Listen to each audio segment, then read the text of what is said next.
Bueno, hoy tenemos el mega unboxing de un mega paquete que nos llegó con un montón de cosas. Acabo de abrir. Vamos a abrir todas estas cosas. Esta que es bien importante para los unboxing.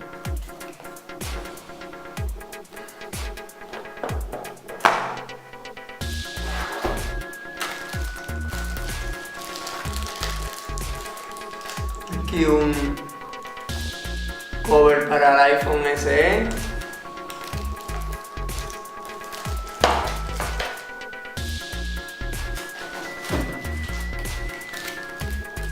Unos covers para el pasaporte.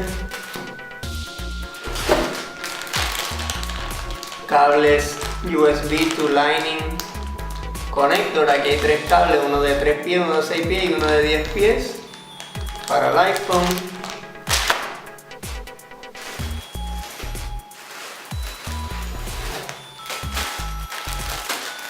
Aquí hay un paquete de toallas, set de toallas negras.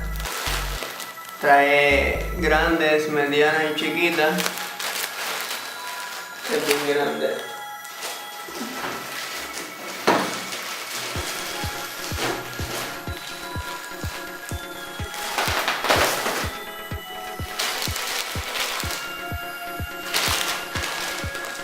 Y un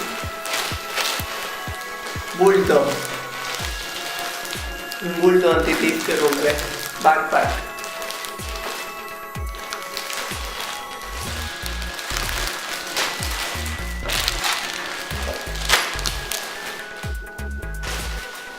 ¿Qué más queda?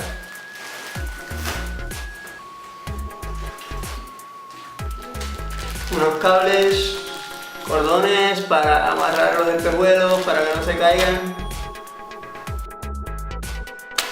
Así que subiré un unboxing de cada uno individual. Vamos a grabarlos allá.